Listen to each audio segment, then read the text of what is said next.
वंदहु सीताराम पद जिन्हि परम प्रिय खिन। एक भरोसो एक बल एक आस विश्वास एक राम घन श्याम हित चातक तुलसीदास। वंदहु श्री तुलसी के चरण जिनकीनो जग काज। कलि समुद्र बूढ़त लख्यो प्रगट्यु सत जहाज। बोलिए यज्ञ नारायण भगवान की, श्री अयोध्यानाथ भगवान की, श्री कामदानाथ भगवान की, श्री जगन्नाथ भगवान की, काशी विश्वनाथ भगवान की, सतगुरुदेव भगवान की, श्रीमद गोस्वामी तुलसीदास जी महाराज की, सब संतन की, सब भक्तन की जय जय। सीताराम नमः पार्वती पतये हर हर महादेव। श्री राम जय राम जय जय राम। श्री राम ओम श्री राम जय जय राम।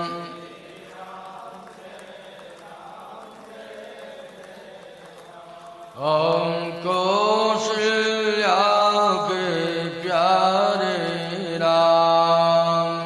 कौशल्या के प्यारे राम। ओम दशरथ राज दुलारे राम। दशरथ राज दुलारे राम। ओम संतों के रखवारे राम। संतों के रखवाले राम। ओम मुझे सहारा तेरा राम। पिता दीन मोहे कालन राजू और जही सब भांति मोर बड़ काज। पिताजी ने मुझे जंगल का राजा बनाया है, तो जब आपके पिताजी ने आपका ही कथन है कि जंगल का राजा बनाया है, तो आप बन के राजा हैं। गिरवासी वनवासी आपकी प्रजा, हम भी आपकी प्रजा हैं, इसलिए राजा के साथ प्रजा चल रही है। भगवान राम ने कहा कि अब तो और विस्तार पूर्वक अर्थ हो गया है, और अब इस तरह से हम कैसे समझा सकते हैं इनको। लेकिन चलो कोई बात नहीं है, युक्ति से काम लेते हैं, युक्ति से। आपको मालूम है भगवान बुद्ध पहले सिद्धार्थ थे और एक राजा थे, लेकिन परिवार और राज्य को छोड़ करके चल दिए कि नहीं चल दिए। और जब चले तो क्या बन गए, वो भगवान बन गए। क्या बन गए, जल्दी बोलो। भगवान बन गए। भगवान की पहले राजा थे, बाद में क्या बने, भगवान बने। अच्छा, ये प्रजा अगर साथ में जाती राम जी के, तो राम जी राजकुमार और राजा तो बन जाते, लेकिन भगवान नहीं बन पाते। क्यों भाई, भगवान नहीं बन पाते? कहाँ भगवान बन पाते? क्योंकि फौज फाटा साथ में रहता तो उसको राजा तो कहा जा सकता है, लेकिन भगवान नहीं कहा जा सकता है। बोलो भाई। अभी मुख्यमंत्री आ जाए आपके गांव में, तो आप ये कहोगे भाई प्रदेश का मुखिया है, ये राजा है प्रदेश का, क्यों यही कहोगे कि नहीं? लेकिन भगवान तो नहीं कहोगे। लेकिन हम जैसे फकीर यदि खाली त्रिदंड लेकर के आपके गांव में प्रवेश कर जाए, तो आप यही कहोगे देखने में तो महात्मा है, लेकिन साक्षात परमात्मा पधारे हुए हैं हमारे गांव में। तो जबकि हमारे साथ न कोई वैभव, न फौज, न फाटा, न कुछ, बस केवल त्रिदंड है। और एक यति सन्यासी आपके गांव में प्रवेश कर गया तो आपने क्या माना? बोलो, राजा नहीं माना, आपने भगवान माना है कि हमारे गांव में भगवान। सिद्धार्थ को भी भगवान तभी माना जब त्याग कर दिया, सब कुछ त्याग कर दिया। भगवान राम ने भी सोचा कि अगर मैं इस प्रजा को साथ लेके चलूंगा तो ये हमारे कर्तृत्व और व्यक्तित्व में बाधा उत्पन्न करेंगे। कर्तृत्व और व्यक्तित्व में दोनों में बाधा उत्पन्न करेंगे। और सत्य तो ये है कि यदि बनकर के जो कार्य किया जा सकता है, भोगों का त्याग करके जो कार्य करता है वो भगवान होता है। और जो भोगों के सहित कार्य करता है वो राजा होता है। जो भोगों के सहित कार्य करता है वो राजा होता है। और जो भोगों का त्याग करके समाज में कार्य करता है वो कौन होता है? महात्मा होता है, वही परमात्मा होता है। भगवान सबसे पहले तो वैकुंठ छोड़ के आए। वो लोग आए कि नहीं आए? तो वैकुंठ की सत्ता उसका त्याग करके आए, तब दुनिया ने माना कि ये भगवान। इसके बाद कंफर्म हो गया कि ये भगवान है जब अयोध्या त्याग किया, कंफर्म हो गया कि भगवान है। इसके बाद जब बड़े बड़े राक्षस मारे तो और कंफर्म हो गया कि भगवान है। और जब रावण को मार दिया तब तो पूरी तरह से सदा सदा के लिए कंफर्म हो गया कि अखिल ब्रह्मांड नायक परात्पर परब्रह्म सच्चिदानंद ब्रह्म है। इसलिए पूर्ण ब्रह्म है, पूर्ण ब्रह्म है। सभी ने सोच लिया ये पूर्ण सच्चिदानंद रूपाय विश्वोत्पत्त्यादि हेतवे तापत्रय विनाशाय श्री कृष्णाय वयं नमः। ये भगवान है। सावधान। भगवान ने कहा कि अब एक लीला करनी चाहिए। ऐसे समझाएंगे तो ये समझेंगे नहीं।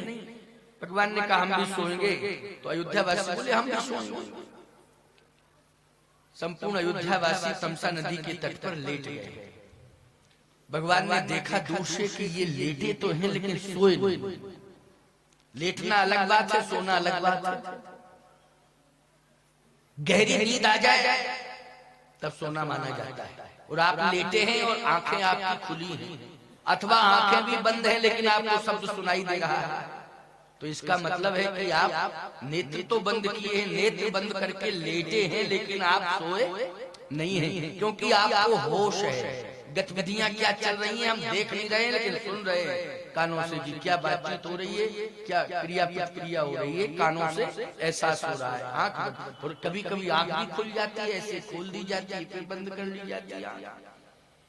भगवान ने भी देखा कि ये आंख तो बंद करते हैं फिर खोलते हैं फिर बंद करते हैं। अच्छा, अयोध्यावासी खोलते इसलिए थे कि चले तो नहीं गए,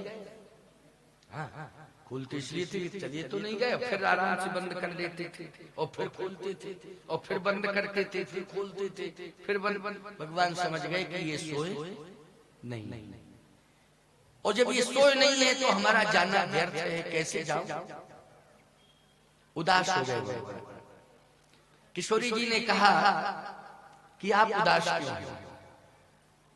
पत्नी को चाहिए कि पति अगर उदास हो तो पत्नी पूछे, पति से पूछे कि क्या कारण है, बात बताएं। अगर हमारे द्वारा आपकी उदासीनता दूर हो जाए, ये उदासी दूर हो जाए तो हम सहयोग करेंगे आपका, लेकिन बताना तो पड़ेगा आपको उदास क्यों।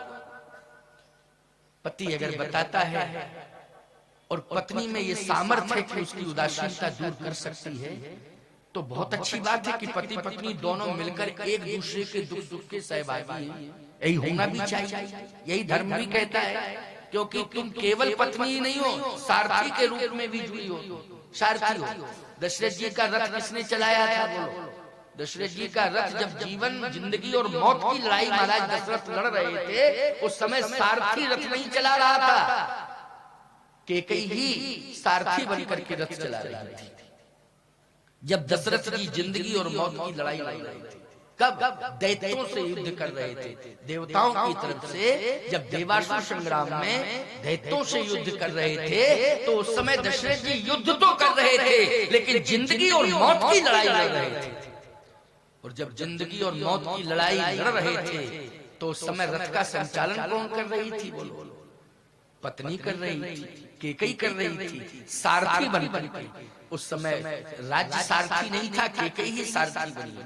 जब पति जिंदगी और मौत की लड़ाई लड़ता है उस समय सहयोग सबसे ज्यादा किसका होता है? पत्नी का होता है। सबसे पहले तो वो दौड़ के जाती है भगवान के मंदिर में, माथा पटक देती है, माथा पटकती है कि मेरे पति को बचाओ, इस समय जिंदगी और मौत की लड़ाई वो लड़ रहा है, मेरे सिंदूर को बचाओ। बोलो, दौड़ती है मंदिर की ओर कि नहीं दौड़ती है? फिर पता नहीं कितने संत महात्माओं के पास जाती हैं और कहते हैं आशीर्वाद दो, दुआ दो, मेरा पति जिंदगी और मौत की लड़ाई लड़ रहा है, हमारा सिंदूर बचे, मेरी चूड़ियां सुरक्षित हो, ऐसी दुआ चाहिए। बार बार संतों के पास जाती हैं, आंसू बहाती हैं, भगवान के पास देवालय में जाती हैं, कहां कहां नहीं जाती हैं। इसका मतलब यह है कि तुम सारथी भी हो, पत्नी तो हो लेकिन सारथी भी हो। और सारथी रथ चलाता है। गृहस्थी रूपी रथ के संचालन में पत्नी की अहम भूमिका है कि नहीं? गृहस्थी रूपी रथ के संचालन में पति की अहम भूमिका है, अहम भूमिका है। जैसे युद्ध में सारथी रथ चलाता है, समस्याएं ही समस्याएं आती हैं, लेकिन फिर भी सारथी साहसी होता है, रथ को पीछे नहीं करता है, वो आगे ही बढ़ाता है। बोलो, युद्ध में सारथी रथ को आगे बढ़ाता है कि मोड़ देता है? जल्दी बोलो। आगे बढ़ाता है। और वो बैठने वाले का साहस को बढ़ाता है। चिंता करने की जरूरत नहीं है, सफलता मिलेगी, सफलता मिलेगी। ठीक इसी प्रकार से संघर्ष गृहस्थी में भी होता है। समस्याओं के बड़े बड़े झंझावात आते हैं गृहस्थी में। समस्याओं के ग्रह कारज नाना जंजाला,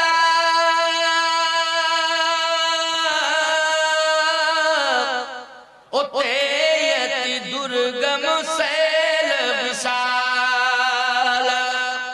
बड़े बड़े गृहस्थी के जंजाल, बड़ी बड़ी समस्याएं गृहस्थी में आती हैं, लेकिन पत्नी को सारथी बन करके साहसी होना चाहिए और पति को साहस देते रहना चाहिए। चिंता करने की जरूरत नहीं है, गृहस्थी चलेगी चलेगी चलेगी, घबराने की आवश्यकता नहीं है। बोलो, ये साहस किसको बढ़ाना चाहिए? जल्दी बोलो। ये पड़ोसी साहस नहीं बढ़ाएगा, ये पत्नी साहस बढ़ाएगी। इसलिए पत्नी को साहसी होना चाहिए, पत्नी को सारथी होना चाहिए, और पत्नी को बहुत बड़ा समर्पण परिवार के लिए करना चाहिए। पति के चरणों में तो उसका संपूर्ण समर्पण होता ही है, लेकिन कुल खानदान के प्रति भी उसका समर्पण होना चाहिए कि हमारे कुल में किसी भी प्रकार का कोई कलंक नहीं लगना चाहिए, हमारा कुल सदा सूर्य की तरह प्रकाश प्रदान करता रहे, हमारा सूर्य की तरह चमकता रहे हमारा कुल। ये विचारधारा पत्नी की होनी चाहिए। पति का सुख पत्नी का सुख है, पति का दुख ही पत्नी का दुख है। उसका अपना न निजी कोई सुख होता है, न निजी कोई दुख होता है। पति का सुख ही उसका सुख है और पति का दुख ही उसका दुख है। आज भगवान श्री राम ने जैसे उदास होकर के नेत्रों में आंसू भर दिए, तो श्री किशोरी जी ने, जानकी जी ने कहा, स्वामी क्या बात है, आप आंसू भर रहे हैं? क्या अयोध्या की याद आ रही है? क्या माता पिता की याद आ रही है? अभी ज्यादा दूर अयोध्या नहीं है, पास में ही, वापस लौट चले? का नहीं, वापस तो जाऊंगा। तो फिर माता पिता की याद आ रही है, फिर आखिर रो क्यों रहे? आंसू क्यों? आंसू इसलिए है कि हे किशोरी, जिस संकल्प को लेकर के मैं धरती पर आया था, वो संकल्प कैसे पूरा होगा? सोचो। और किसी का संकल्प अगर पूरा ना हो तो ईमानदारी के साथ बताओ उस पर क्या बीतती है। पहली बात तो ये है, संकल्प पूरा नहीं होता है तो व्यक्ति अपने आप को खो देता है और ये कहता है कि अब जिंदा रहने की आवश्यकता नहीं, क्योंकि मैं संकल्प पूरा नहीं कर पाया। आप लोगों ने संकल्प लिया कि हम 50वीं वर्षगांठ मनाएंगे, संकल्प निर्विघ्नता से पूरा हो रहा, कोई बाधा खड़ी हो जाती तो जितने लोगों ने संकल्प लिया, गांव वालों ने, ईमानदारी से बताओ, गांव का संकल्प है, व्यक्ति का संकल्प नहीं है, 10-5 का संकल्प नहीं है, आदर्श गांव सत्संग समाज मटका का ये संकल्प है। और यदि संकल्प अधूरा रह जाता तो ईमानदारी से बताओ पूरे मटका ग्राम में उदासी छा जाती। बोलो छा जाती क्यों? ये गांव का संकल्प पूरा नहीं हुआ। इसका मतलब है कि हम सब इस ग्राम के प्रति समर्पित नहीं हैं, और समर्पित हैं तो हमारे अंदर कर्तव्य परायणता नहीं है, सक्षमता नहीं है, इसलिए हमने गांव की प्रतिष्ठा को बरकरार नहीं रख पाया। भगवान ने कहा, जानकी मैंने देवताओं को वचन दिया, मैंने संतों को वचन दिया, मैंने धरती को वचन दिया, मैंने गौ माता को वचन दिया, मैंने संतों को वचन दिया कि चिंता करने की जरूरत नहीं है, घबराने की आवश्यकता नहीं है। जन डर पहु मुनि सिद्ध सुरेशा, और तुम ही लागी धरि हो नर भेषा। हम तुम्हारे कारण आएंगे, तुम्हारे कारण नर नारायण से नर बनेंगे। किसके कारण नारायण से नर बनेंगे? जन दर्पो मुनि सिद्ध सुरेशा। इन सबको मैंने वचन दिया था और प्रतिज्ञा की थी। प्रतिज्ञा क्या थी मैंने? प्रतिज्ञा क्या है जानते हो? जब जब हो ये धर्म की हानि, बाढ़ है सूर्य धम अभिमानी, तब तब प्रभु धर विविध शरीरा, हरि कृपा निधि सज्जन पीरा, असुर मार खापे सुरन, राखे निज सुत से, जग विस्तार ही विसद जस राम जन्म कर हे। श्रीमद् भगवत गीता का भी सिद्धांत है, परित्राणाय साधूनां विनाशाय च दुष्कृतां धर्म संस्थापनार्थाय संभवामि युगे युगे। ये श्रीमद् भगवत गीता का भी सिद्धांत है।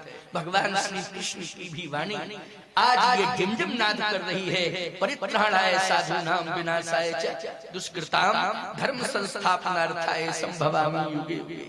और भगवान राम की भी वाणी रामचरितमानस में डिमडिम नाद कर रही है, असुर मार थापै सुरन, राखे निज सेतु, जग विस्तार विसद राम जन्म कर हे।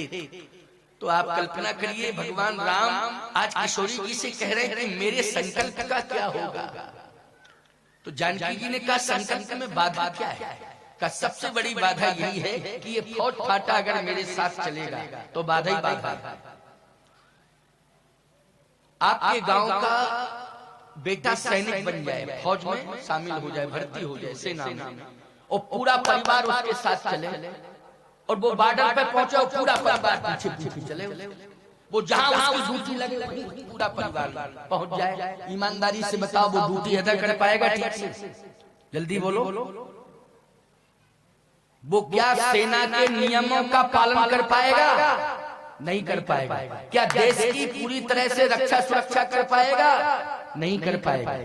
एता होता परिवार को दूर रहना पड़ेगा, समाज को दूर रहना पड़ेगा।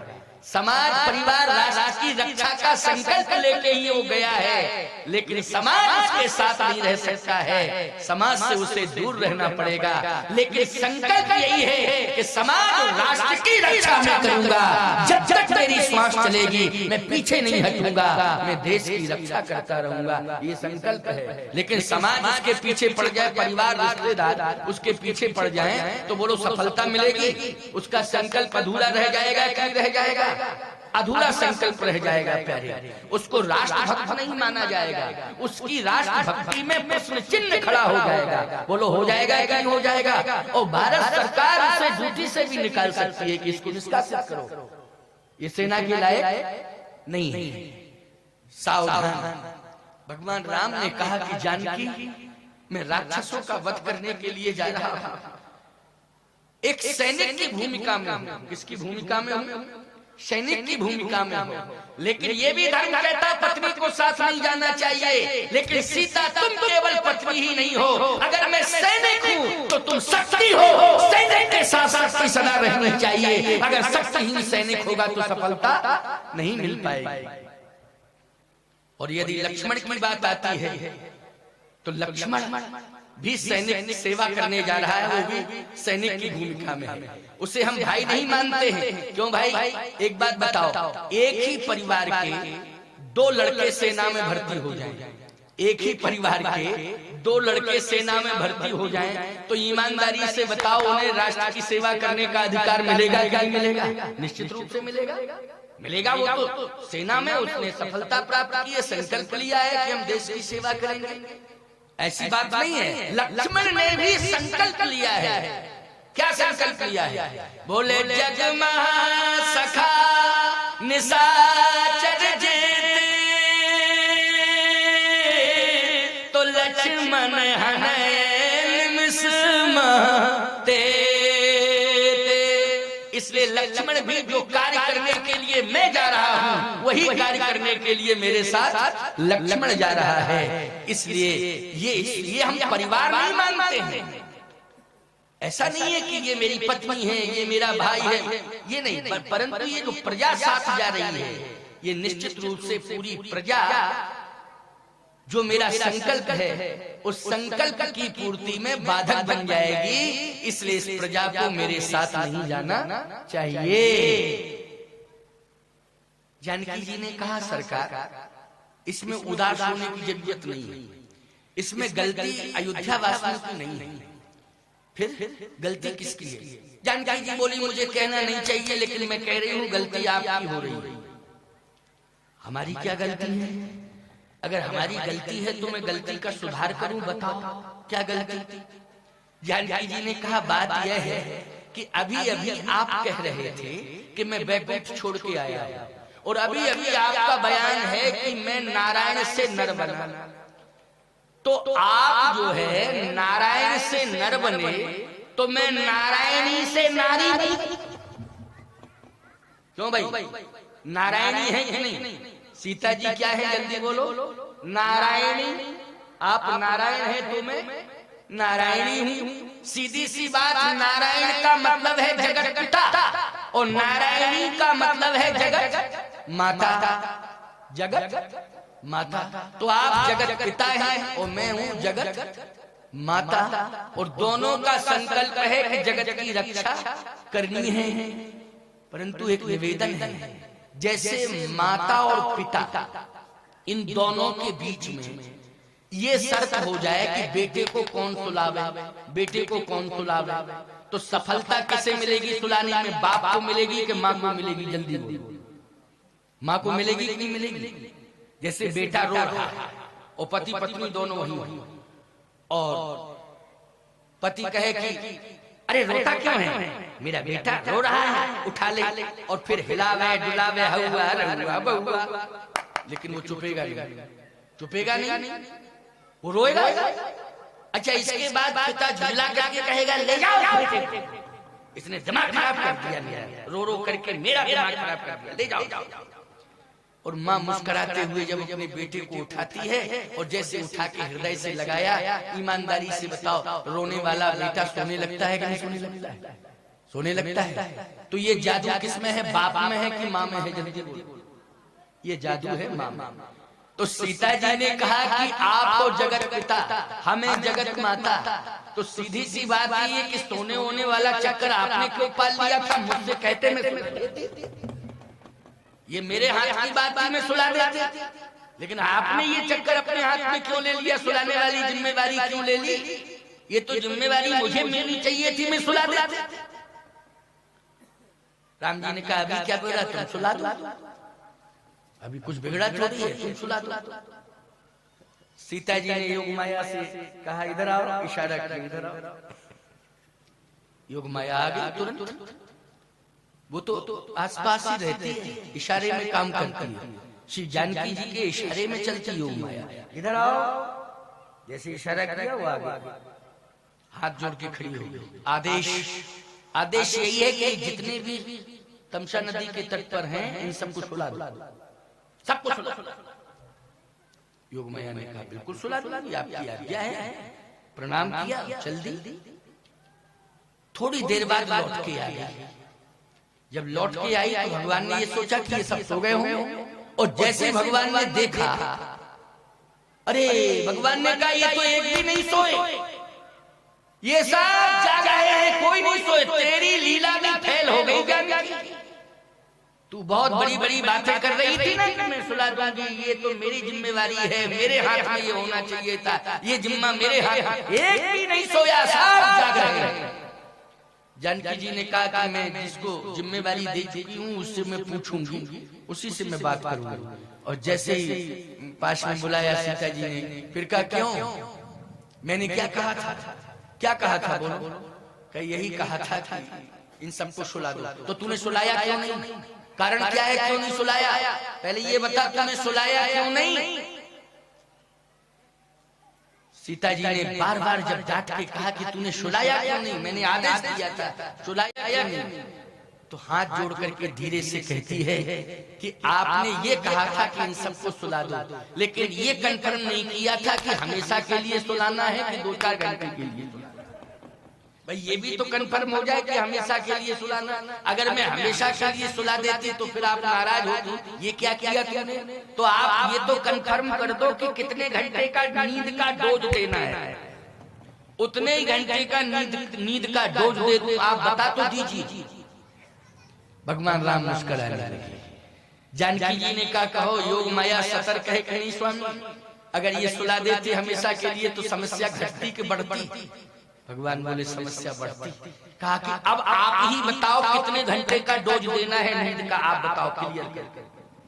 भगवान राम बता रहे हैं, देखो तुम्हें भी प्रेरणा मिल रही है इस प्रसंग से। इस प्रसंग से माताओं को, बहनों को, बेटियों को, भाई बंधुओं को, सबको प्रेरणा मिल रही है। इतनी महत्वपूर्ण बात है। भगवान राम धीरे से कहते हैं, योग माया मेरी सृष्टि है ये, और मैंने सोने का और जागने का सृष्टि में एक नियम बनाया है। बोलो बनाया है। चर्याएं 2 होती हैं प्यारे, एक रात्रि चर्या होती है और दूसरी दिनचर्या होती है। बोलो कितनी चर्याएं होती हैं? 2। दिनचर्या, मानवीय सृष्टि में 2 चर्याएं हैं, दिनचर्या और रात्रि चर्या। कल्पना करो, आप विचार करना, रात्रि चर्या और दिनचर्या। परमात्मा कहता है कि व्यक्ति को रात्रि में समय से सोना चाहिए और समय से ही जगना चाहिए। अगर उसकी रात्रि चर्या, कनेक्शन लूज हो गया है, लाइट का कनेक्शन लूज हो गया है छत्तीसगढ़ में। नहीं पहले कनेक्शन ठीक था, अब लूज हो गया कनेक्शन। अब इसको ठीक करना पड़ेगा, छत्तीसगढ़ के कनेक्शन को ठीक करना पड़ेगा। फॉल्ट मार रहा है, क्यों? स्पार्किंग ज्यादा हो रही है, इसलिए इसको ठीक करना पड़ेगा, है ना? इसको समझ में बात आ रही है, इसको ठीक करना पड़ेगा, ठीक है ना? चिंता मत करिए। आइए सुनिए, बहुत बढ़िया बात मैं आपको बता रहा हूँ, सुनो जरा ध्यान से सुनो। बड़ी अच्छी बात बता रहा हूँ। क्या करेंगे, लाइट के कारण थोड़ा व्यवधान हो जाता, धारा बहुत अच्छी बनती है। श्रृंखला, एक प्रवचन की और एक शब्दों की श्रृंखला, एक भावों की श्रृंखला बहुत अच्छी बन जाती, भूमिका बन जाती, फिर बीच में ये हो जाता है। चलिए कोई बात नहीं है, आइए सुनिए जरा ध्यान से सुनिए। चर्चा कहाँ चल रही थी जरा याद दिलाओ। हाँ, बहुत हम भूले कुछ नहीं थे, हम तो परीक्षा ले रहे थे तुम्हारी की। बैठे हो खाली के सुन भी रहे, लेकिन अब पता लग गया कि नहीं सुन भी रहे, बैठे नहीं सुन रहे हो, एक एक शब्द सुन रहे हो। बहुत अच्छी बात है। भगवान ने कहा योग माया तुम सफल हो जाओगी, बस इस बात का ध्यान रखना है कि मैं 3:30 बजे निकलूंगा और 4 बजे अयोध्यावासी जाग जाएं। 4 बजे तक का ही डोज देना है नींद का, और जिसे मैं जगाऊंगा वो जाग जाए। माया ने चरण पकड़ लिया, सरकार आपकी कृपा दृष्टि जिस पर पड़े वो क्यों नहीं जागेगा? भगवान ने कहा जाओ। योग माया गई और सबको सुला दिया। जैसे ही सब सोए, जानकी जी ने कहा कि सरकार देखिए सब सो गए कहीं?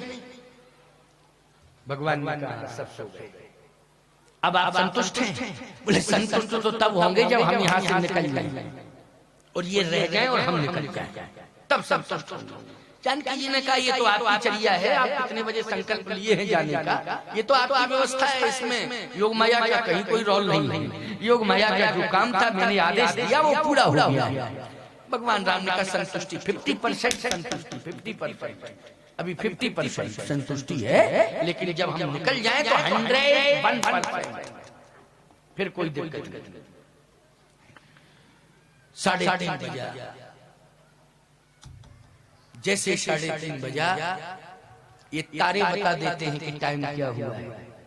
समझ गए हो कि नहीं? केवल मुर्गा ही नहीं बताता है, ये तारे भी बता देते हैं कि टाइम क्या हुआ है। समझ रहे हो कि नहीं? लेकिन अभ्यस्त होना चाहिए व्यक्ति अभ्यस्त नहीं है इसलिए। अब तो घड़ी भी नहीं बता पा रही है क्योंकि वो भी आगे पीछे हो रही है घड़ी, क्योंकि शैल कमजोर हो गई या कोई पिन कमजोर हो गई, क्या डिस्टर्ब हो गया कुछ ना कुछ, तो घड़ी कुछ से कुछ बताने लगती है। वो बताने लगती है कि नहीं, घड़ी ही गड़बड़ हो जाती है। और घड़ी अगर सही है तो मिलती सही नहीं है। समस्या तो ये मिलाने वाला गलत मिला देता है। भाई ट्रांजिस्टर से मिलाओ, टेलीविजन से मिलाओ, रेलवे से मिलाओ, लेकिन लोग ससुराल से मिला देते हैं। वो टाइम उनका बन जाता तो घड़ी ही गड़बड़ हो जाती है ना। इसलिए ये दिशाएं बता देते हैं, ये तारे बता देते हैं कि टाइम क्या है। भगवान 3:30 बजे तैयार हो गए। भगवान की दृष्टि सुमंत जी के ऊपर पड़ी, और जैसे सुमंत जी के ऊपर दृष्टि गई तो सुमंत जी तुरंत खड़े हो गए। चैतन्यता आ गई, खड़े हो गए, हाथ जोड़। भगवान ने कहा मंत्री जी इधर आइए, कहिए नारायण क्या बात है। कहा बात नहीं करनी है, शब्दों की ध्वनि कान में नहीं पहुंचना चाहिए, काम करना है। क्या? रथ को चलाना है, बात नहीं करनी है, रथ चलाना है, रथ चलाइए। खोज मार रथ हाँ कहूँ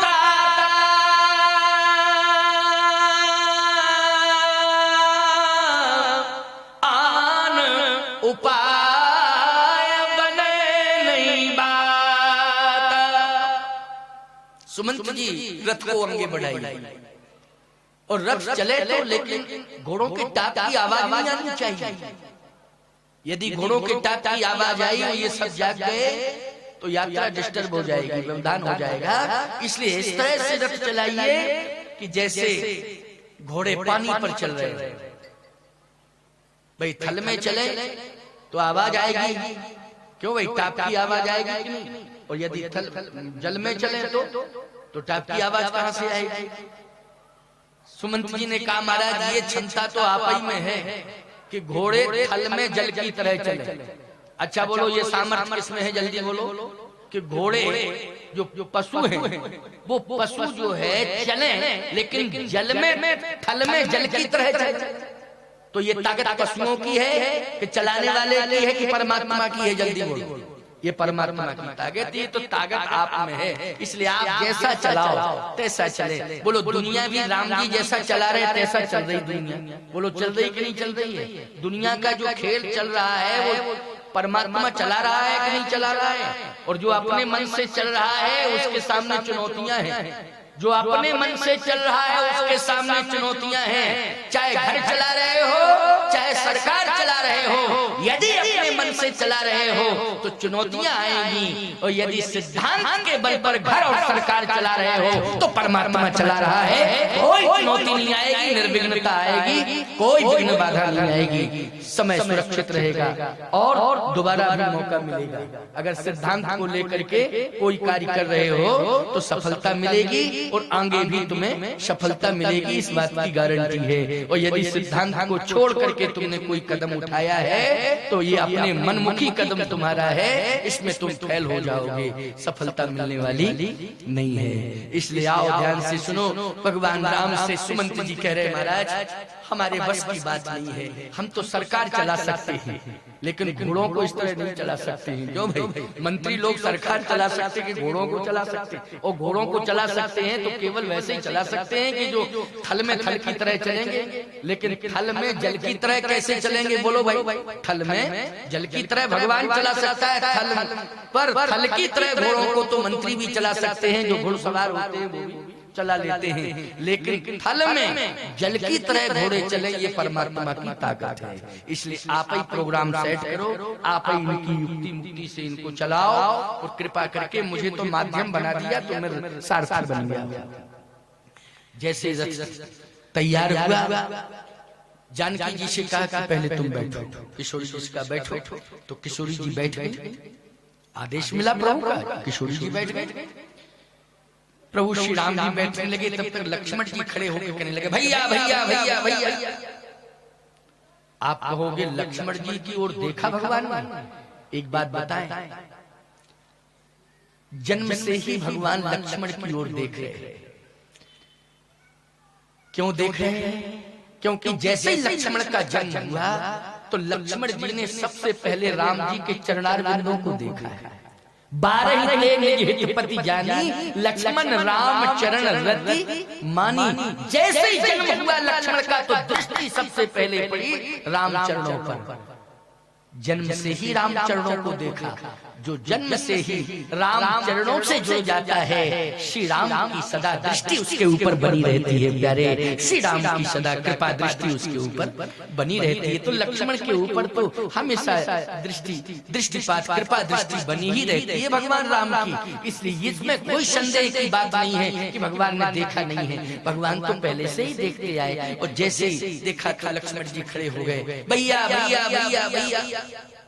भगवान राम ने कहा देखो भैया भैया आवाज मत लगाओ, नहीं तो सारा प्रोग्राम कैंसिल हो जाएगा, सब बिगड़ जाएगा। चुप रहो। चुप हो गए। इधर आओ, रथ में बैठो। लक्ष्मण जी ने चरण पकड़ ली। 1 मिनट सो, थोड़ा 1 मिनट का मौका दे दो। क्या मौका दे दे? ये सब सो रहे हैं, इनको जगा दो। भगवान ने कहा यही तो गड़बड़ कर रहे हो। पहले भैया भैया भैया भैया शोर कर रहे थे, अब कह रहे इनको जगा दो। इन्हीं को तो नहीं जगाना है, तुमको चलना हो ना चुपचाप चलो। लक्ष्मण जी बोले जब ये जागेंगे तो इनकी क्या स्थिति होगी भैया? क्या सोचेंगे? हो सकता कहीं आत्महत्या न करें, तमसा नदी में डूब के न मर जाए, ये सामने पहाड़ दिखाई दे रहा है इससे टकरा ना जाए। भैया ये जागेंगे तो स्थिति बहुत खराब होगी, ये आपके बिना रह नहीं सकते। इसलिए आप थोड़ी सी कृपा करें, आदेश मुझे दे दें, इनको मैं जगा दूं। भगवान राम ने कहा कि अगर तुमने इनको जगा दिया तो तुम्हें भी नहीं ले जाएगा।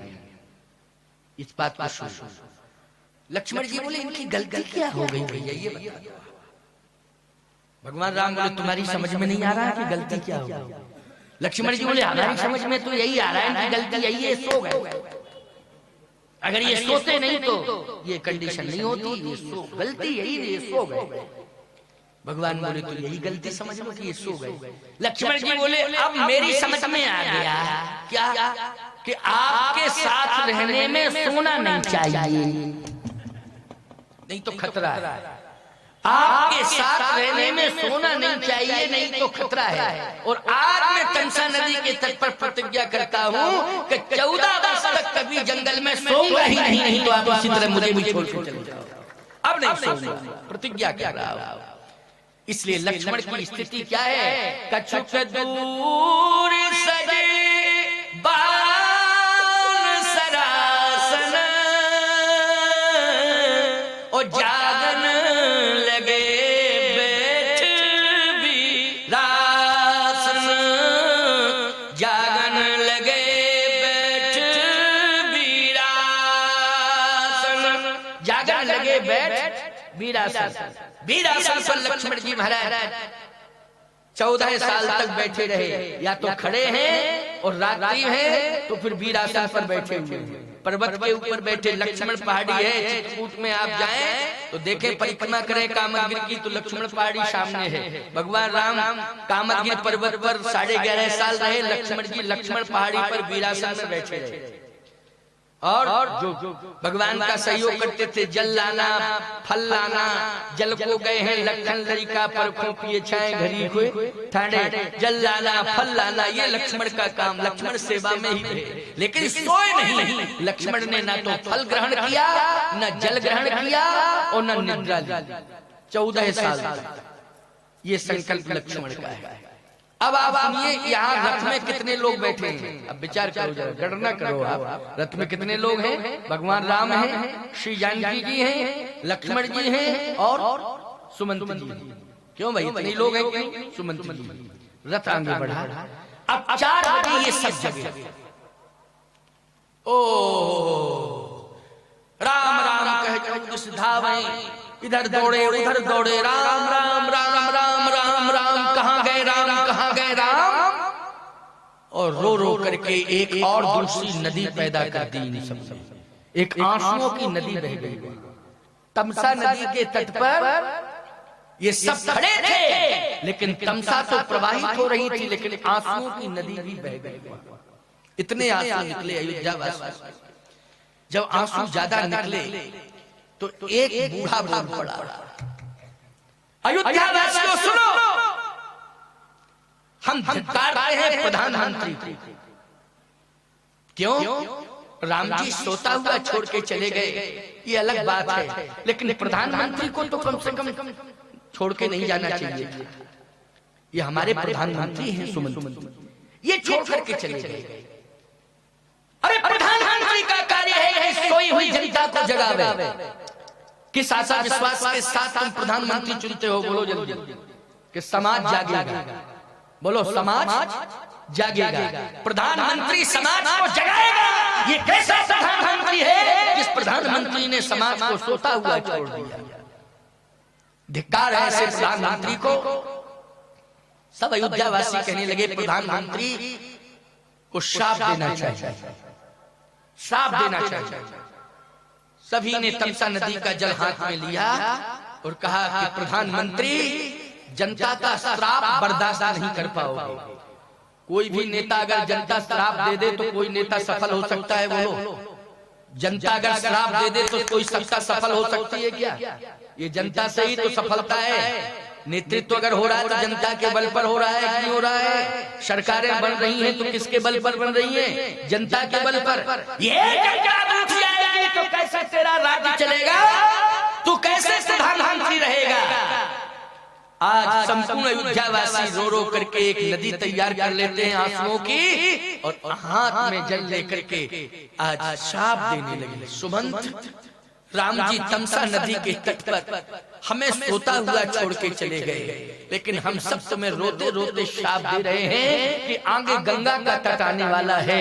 गंगा के तट पर राम जी तुम्हें रोता हुआ छोड़ के चले जाएंगे। तुम रोते रह जाओगे और राम जी तुम्हें छोड़ करके चले जाएंगे। और सत्य है कि नहीं? बोलो। राम जी गंगा के तट पर सुमंत को रोता हुआ छोड़ के चले गए। रोता रहा सुमंत, बिलखता रहा, बार बार धरती पर माथ टिकता रहा सुमंत। लेकिन भगवान ने कहा नहीं, आपको वापस जाना पड़ेगा। अब मैं आपको आगे नहीं ले जाऊंगा, वापस जाना पड़ेगा। ये तो सो रहे थे बेचारे, लेकिन सुमंत तो होश में था। बोलो, होश में था कि नहीं था? और रो रहा था, बिलख रहा था, और बार बार गिड़गिड़ा रहा था कि नहीं नहीं, मुझे मत छोड़ो, मुझे मत छोड़ो। भगवान ने कहा नहीं, मैं प्रार्थना कर रहा हूँ कि आप वापस जाइए। गोस्वामी जी कहते बरबस मानी जबरदस्त, बरबस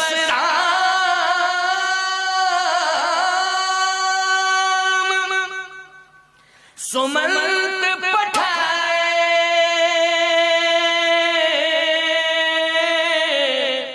सुरसर तीर आप आए। बरबस राम सुमंत पठाए, सुरसर तीर आप आए। बरबस मानी जबरदस्ती सुमंत को भेजा, जाइए। सुमंत रोता रोता बढ़ रहा है, फिर पीछे मुड़ के देखता है। ये जितने भी घोड़े थे रथ में अयोध्या के, वो सब हिनहिनाने लगे।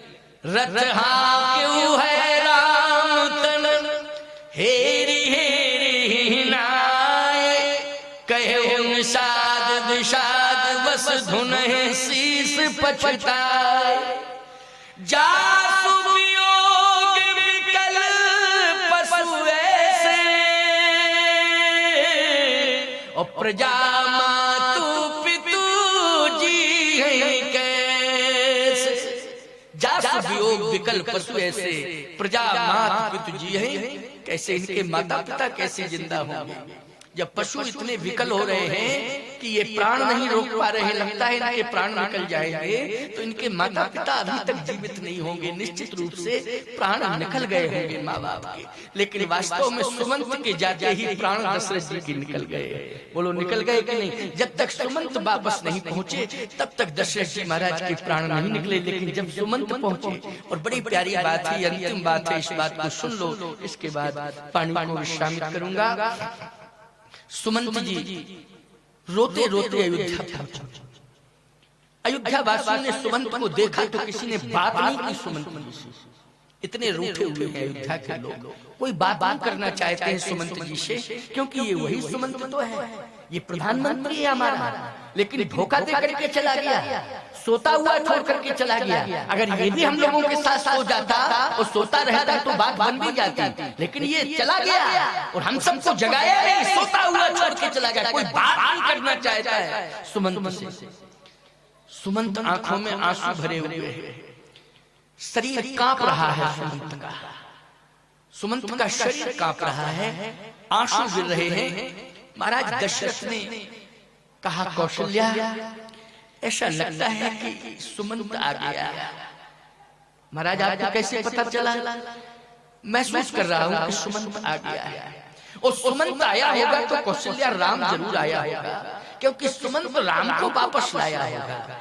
राम के साथ सीता भी होगी, लक्ष्मण भी होगा। एक काम करो कौशल्या, तुम सुमंत को मेरे पास भेजो, और मुझे तो विश्वास है कि जब राम आया होगा तो राम तो दौड़ के मेरे पास आएगा, निश्चित रूप से आएगा। लेकिन फिर भी कौशल्या तुम देख तो लो कि सुमंत आ गया कि नहीं आ गया है। जैसे ही कौशल्या जाने लगी, कहा एक बात का ध्यान रखना, राम केकई की ओर न जाने पावे। अगर राम केकई के भवन की ओर जा रहा हो तो कौशल्या तुम उसका हाथ पकड़ लेना, क्योंकि पता नहीं केकई क्या कहते राम से, और फिर राम को वापस जाना पड़े। इसलिए तू इस बात का ध्यान रखना कि राम केकई के भवन की ओर न जाने पावे, और यदि केकई के भवन की ओर राम जा रहा होगा तो मैं तुझे आदेश दे रहा हूं तो राम का हाथ पकड़ लेना। लेकिन तू पहले जा करके देख राम कहाँ है, राम क्या कर रहा है, राम कहाँ जा रहा है। राम अभी रथ में ही बैठा है कि रथ से नीचे उतर आया है, तू जरा देख करके बता। लंबी लंबी श्वासें चल रही हैं और कौशल्या जी दौड़ी दौड़ी आ गई है, देख रही रथ सूना है, रथ सूना है, कोई बैठे नहीं रथ। सुमंत कांप रहा है, पृथ्वी पर खड़ा है और इस तरह से कांप रहा है सुमंत, हाथ जोड़े, और आंसुओं की धार ऐसे चल रही है जैसे सावन भादों की झड़ी लग गई हो। सावन भादों की झड़ी जब लगती है ना बरसात में, तो झरझर झरझर झरझर झरझर पानी गिरता है ना, ऐसे ही सुमंत की आंखों से आंसू झरझर झरझर गिर रहा है। कौशल्या ने सुमंत जी से कहा, सुमंत जी चक्रवर्ती सम्राट बुला रहे हैं, आज्ञा है तो सुमंत को जाना ही पड़ेगा। कांपता हुआ सुमंत पहुंचा। महाराज दशरथ ने सुमंत को देखा, कहा, सुमंत राम कहाँ है, राम कहाँ है, राम कहाँ है राम। सुमंत जी ने सिर हिलाया। इसका मतलब क्या हुआ? राम नहीं है। क्या राम हमारे साथ नहीं आया? फिर सिर हिलाया। अच्छा, सत्यवादी है, आदर्शवादी है, सत्य धर्म का पालन करने वाला मेरा बेटा है, आदर्शवादी मेरा बेटा है, इसलिए धर्म और सत्य अविलांछित न हो जाए, कलंकित न हो जाए, इसके लिए मेरे पुत्र ने अयोध्या का त्याग किया। वो वन में होगा, लेकिन निश्चित रूप से उसने सीता का तो भेज दिया होगा। सीता का वो भी मेरे लिए अवलंब हो जाएगी। कहाँ है सीता? सुमंत जी ने फिर सिर हिलाया इस तरह से, कहा सीता भी नहीं आई। ऐसे सिर हिलाया कि नहीं? अच्छा, लक्ष्मण तो श्री राम का अनुगामी है, वो तो श्री राम के साथ ही रहता है, राम के बिना रह ही नहीं सकता है। लेकिन सुमंत एक बात बताओ, वज्र भी कठोर नहीं हो सकता है इस अभागे दशरथ के हृदय से। दशरथ का हृदय वज्र से भी ज्यादा कठोर है, क्योंकि अभी हृदय को फटफटाना चाहिए था, अभी तक दशरथ को जीवित नहीं होना चाहिए था, मर जाना चाहिए था, लेकिन दशरथ अभी भी जिंदा है और बोल रहा है। इसका मतलब है कि वज्र भी कठोर नहीं हो सकता है। कैसा आदर्शवादी बेटा मुझे मिला था सुमंत, राज सुना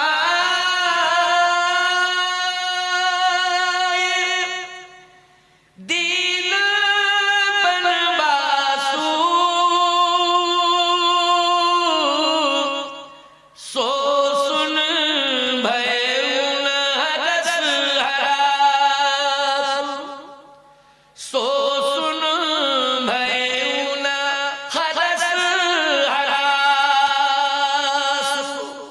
अभी अभी कहा था बेटा तुझे राजा बनाऊंगा, लेकिन सूर्य की पहली किरण नहीं निकल पाई, तब तक उसी बेटे के कान में ये संदेशा पहुंचा दिया कि तुझे 14 साल के लिए बन जाना पड़ेगा।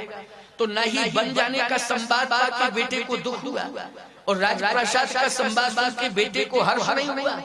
ऐसे बेटे से बिछुड़ जाने के बाद भी मैं अभी जिंदा बैठा हूँ सुमंत। ऐसा आदर्शवादी पुत्र प्राप्त करने के बाद मैं उससे बिछुड़ गया, वो मुझसे दूर हो गया, और दूर होने के बाद भी अभी मैं जिंदा बैठा हूँ, तो मुझसे बड़ा अभागा इस दुनिया में कोई नहीं है।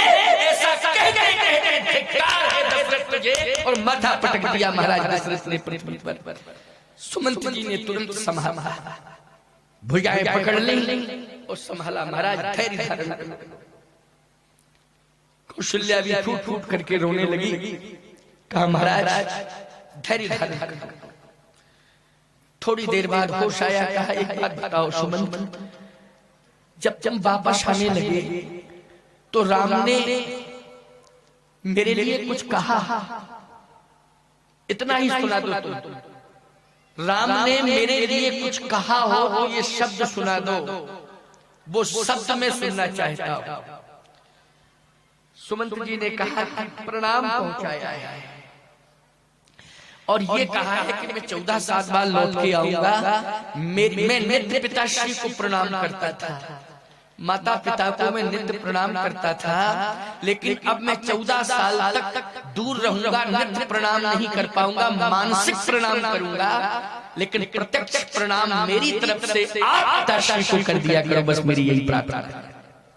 प्रत्यक्ष प्रणाम मेरी तरफ से, आप नित्य का प्रत्यक्ष प्रणाम प्रत्यक्ष प्रणाम मेरी तरफ से नित्य काम कर दिया करो, बस यही मैं चाहता हूं। अच्छा अच्छा, देखो कितना आदर्शवादी पुत्र है कि दूर है लेकिन कहता है कि प्रणाम से वंचित न रह जाऊं, तो ये दायित्व दे दिया है प्रधानमंत्री सुमंत को। धन्य है, कितना बोलो ये आदर्शवादी के लक्षण है कि नहीं? किसके लक्षण है जल्दी बोलो? ये आदर्शवादी, ये आदर्शवाद सुनो देश के नौजवानों, केवल ग्राम मठवा तक मेरा ये प्रवचन सीमित नहीं है। जहां जहां तक वायु का वेग जा रहा होगा, मेरे शब्द भी वहां तक पहुंच रहे होंगे प्यारे। ये आदर्श की प्रेरणा उनको भी मिल रही होगी। आदर्श कहते हो, आदर्श किसे कहते हैं? रामायण से सीखो, ये है आदर्श। ये लक्षण होते हैं आदर्शवादी के, ये लक्षण है आदर्शवादी के। कहा सीता ने, कहा सीता जी ने भी मर्यादित प्रणाम किया, और जो राम के शब्द हैं वही सीता के शब्द हैं। गिरा अर्थ जल बीज सम कहियत भिन्न भिन्न, बंदो सीता राम पद जिन्हि परम प्रिय खिन्न। उनमें भिन्नता कहाँ है? वो तो एक ही है। अच्छा, लक्ष्मण लक्ष्मण अब गंगा के किनारे की बात समझ लेना। और गंगा के किनारे भगवान कह क्या रहे थे? धर्म न दूसर सत्य समाना, आगम निगम पुराण बखाना। सत्य के बराबर कोई दूसरा धर्म नहीं होता है। गंगा के किनारे यही तो कहा था। सुमंत जी उपस्थित थे उस समय जब भगवान कह रहे थे धर्म न दूसर सत्य समाना, आगम निगम पुराण बखाना। सत्य के बराबर कोई दूसरा धर्म नहीं होता है। अब सुमंत को सत्य बोलना पड़ेगा कि नहीं? जब सत्य के बराबर कोई दूसरा धर्म नहीं है और दशरथ जी पूछ रहे हैं कि लक्ष्मण ने क्या कहा, तो सत्य बोलना पड़ेगा कि नहीं? असत्य कैसे बोल सकते? लेकिन धर्म संकट आ गया। क्या सत्य जो है उसको कैसे बोले? क्यों? भगवान राम ने कहा था सुमंत जी से, क्या? बचन कहे कछु लखन कठोरा,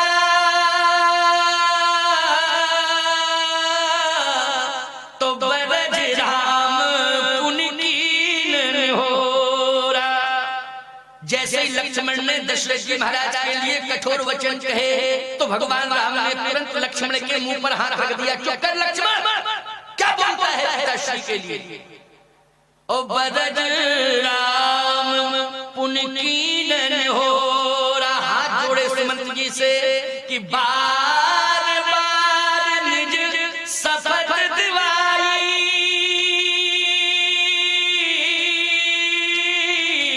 ओ कहूं न तात लखन लरिकाई। आपको राम की सौगंध है, बार बार राम की सौगंध है आपको मंत्रीवर, लक्ष्मण के लड़कपन की बात पिताश्री से मत कहना। क्यों बार बार सौगंध दिलाई? कितना बढ़िया संतुलन है ये, आदर्शवादिता के लक्षण है कि नहीं? संतुलन बनाना, संतुलन कहीं बिगड़ने ना पावे। आदर्शवादी पुरुष जो होता है बिगड़े हुए संतुलन को बनाता है, उसी को आदर्शवादी कहते हैं। जो बिगड़े हुए संतुलन को आगे चल करके बना ले, आगे बढ़ के बना ले, बुद्धि कौशल से संभाल ले, उसी को आदर्शवादी कहते हैं। कितने प्रकार के लक्षण हैं आदर्शवादियों के, बोलो भाई। केवल आदर्श शब्द पढ़ना ही पर्याप्त नहीं है, उस पर चलना आवश्यक है। पढ़ना ही पर्याप्त नहीं है, उस पर चलना आवश्यक है। भगवान राम चले हैं आदर्श पर, चले हैं भगवान राम, आदर्शवादी हैं प्रभु श्री राम। अब जैसे का बार बार शपथ दिवाई, कहे न तात लखन लरिकाई। मंत्रीवर आपको राम की सौगंध है, लक्ष्मण के लड़कपन की बात पिताजी से मत कहना, पिताश्री से मत कहना। अब दशरथ जी महाराज ने कहा लक्ष्मण ने क्या कहा, और ये भी कह रहे धर्म न दूसर सत्य समाना। भगवान ही कह रहे हैं इस बात, धर्म न दूसर सत्य समाना, आगम निगम पुराण बखाना, सत्य के बराबर कोई दूसरा धर्म नहीं होता है। ये भी भगवान श्री राम की वाणी है। अब धर्म संकट आ गया, क्या आ गया? राम की शपथ और सत्य। तो सत्य तो ये है कि जो कटु वचन कहे वो कहना चाहिए, जो सत्य तो यही है। लेकिन राम की सौगंध है, बार बार ने शपथ दिवाई, कहूं न तात लखन लरिकाई। तो इसमें संशोधन हो गया। क्या संशोधन हो गया? संशोधन रामचरितमानस में और वाल्मीकि रामायण में यही अंतर है। क्या संशोधन यही तो है। जैसे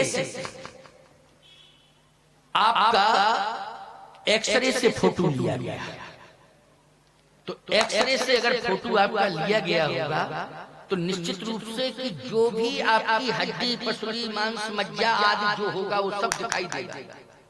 दिखाई देगा कि नहीं दिखाई देगा? और देखने वाला कमजोर दिल का है तो घबरा भी जाएगा, ये मेरे बेटे की दशा, ये ऐसा मेरा बेटा, ये ऐसा, तो घबरा जाएगा। अगर क्यों भाई, वो कमजोर बुद्धि का है। लेकिन अगर बाप को बेटे का कैमरे का फोटो दे दिया जाए खींच के, तो कहेगा है इतना सुंदर हो गया बेटा। इतना सुंदर तो नहीं था लेकिन बहुत सुंदर हो गया, क्योंकि कैमरे में ज्यादा खूबसूरती आ जाती है। क्यों आ जाती है? नहीं आ जाती, कैमरे में ज्यादा खूबसूरती आ जाती है, और एक्सरे में सारी खूबसूरती गायब हो जाती है। बोलो हो जाती है कि नहीं हो जाती? लेकिन दोनों के साथ सत्यता जुड़ी हुई है। बोलो जुड़ी है कि नहीं जुड़ी? बनावटीपन नहीं है। जो उसी व्यक्ति का कैमरे से लिया गया फोटो, उसी का एक्सरे से लिया गया फोटो, व्यक्ति एक ही है, व्यक्ति एक ही है। वाल्मीकि रामायण में क्या कहा है पढ़ोगे तो आश्चर्यचकित रह जाओगे, लक्ष्मण ने क्या क्या नहीं कहा। लेकिन रामचरितमानस में धन है, इसलिए रो रो करके वाल्मीकि तुलसी भय। वाल्मीकि जी ने जब लिख दिया और पढ़ने लगे वाल्मीकि रामायण को तो रोने लगे कि अरे मैंने जो देखा था वैसा ही लिख दिया है। नहीं नहीं, मुझे मर्यादित करना चाहिए था, ये तो करना चाहिए था। तो आंख बंद हुई, आंसू गिरने लगे। भगवान शंकर ने कहा क्यों रो रहे हो? पश्चाताप कर रहा हूँ कि मैंने जो देखा वही लिख दिया। लिखा तो सत्य ही है, बनावटीपन कुछ नहीं है, लेकिन पश्चाताप कर रहा हूँ। शंकर जी ने कहा चिंता मत करो, हम तुम्हारा सहयोग करेंगे, पश्चाताप करने की जरूरत नहीं है, उस पर मर्यादा का आवरण डाल दो। तुम वाल्मीकि हो, अब तुलसीदास बन जाओ, हम स्वयं प्रेरणा दे करके रामचरितमानस लिखाएंगे, उस पर मर्यादा का आवरण होगा, और मर्यादा का आवरण होगा तो संपूर्ण रामचरितमानस शोभायमान हो जाएगा। प्यारे शब्द मर्यादित हो गए। क्या बचन कहे कछु, कहे थे बहुत कुछ लेकिन कछु समझ गए हो कि नहीं? बात बड़ी लंबी थी लेकिन छोटी कर दी गई। बोलो कर दी गई छोटी कि नहीं? मैं एक बात कहता हूं, अगर बात लंबी है और वो लंबी बात के कारण बहुत बड़ा वितंडावाद फैल रहा है, बहुत बड़ा संघर्ष की संभावना है, बहुत बड़ा समाज छिन्न भिन्न हो रहा है, तो बोलो वो लंबी बात को छोटा करना अनिवार्य है कि नहीं? बोलो भैया। क्योंकि समाज को सुधारने और संभालने के लिए उस लंबी, आजकल यही तो सबसे बड़ा दोष आ गया है लोगों में, बात छोटी होती है तो बड़ी बना के कह देते हैं, बात छोटी होती तो बड़ी बना देते हैं, बना देते कि नहीं? लेकिन रामचरितमानस का सिद्धांत क्या कहता? बात बड़ी हो तो छोटी कर दो उसको, जिससे समस्या पैदा हो रही हो बड़ी बात से, उसको क्या कर देना चाहिए? छोटा कर देना चाहिए। बोलो यही रामचरितमानस का आदर्श कह रहा है कि नहीं कह रहा है? और सुमंत जी ने यही किया। क्या किया सुमंत ने? बचन कहे कछु कछु, लखन कठोरा, लेकिन बरज राम पुनि कीन होरा। लक्ष्मण ने कुछ कठोर वचन कहे थे।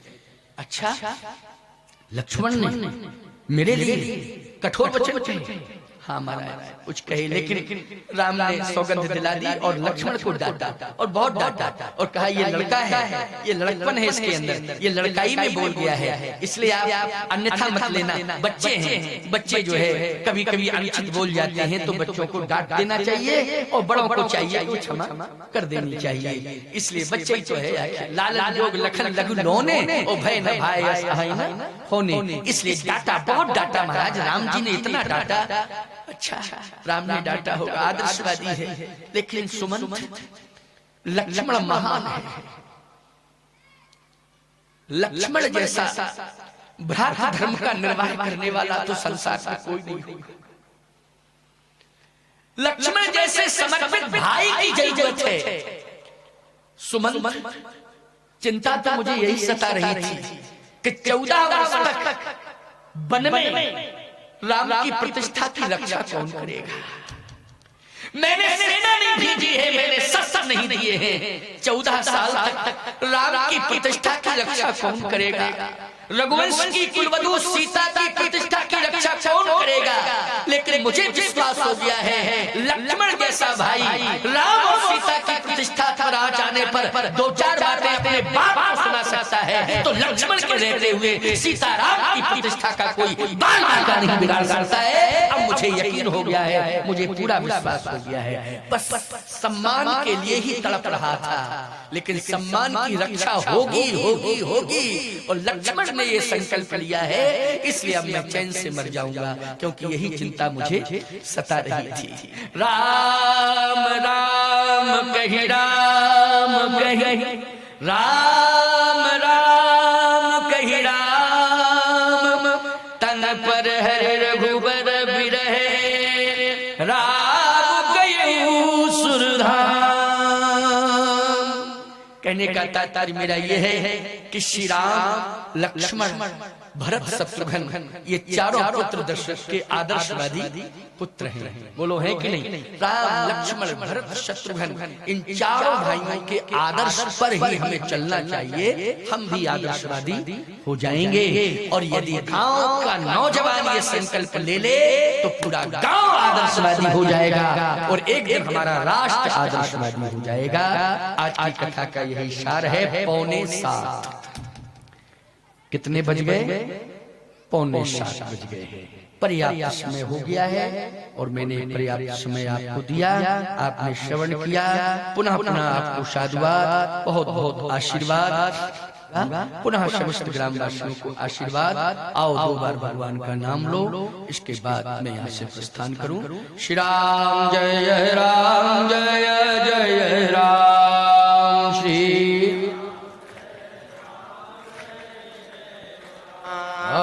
श्री राम जय राम, जय जय राम। श्री राम जय राम, जय जय राम। श्री राम जय राम, जय जय राम।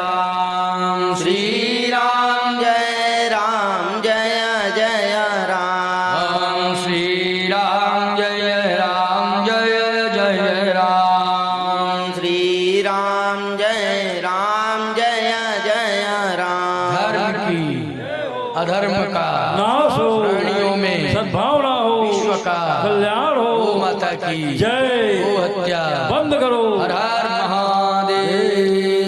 यज्ञ भगवान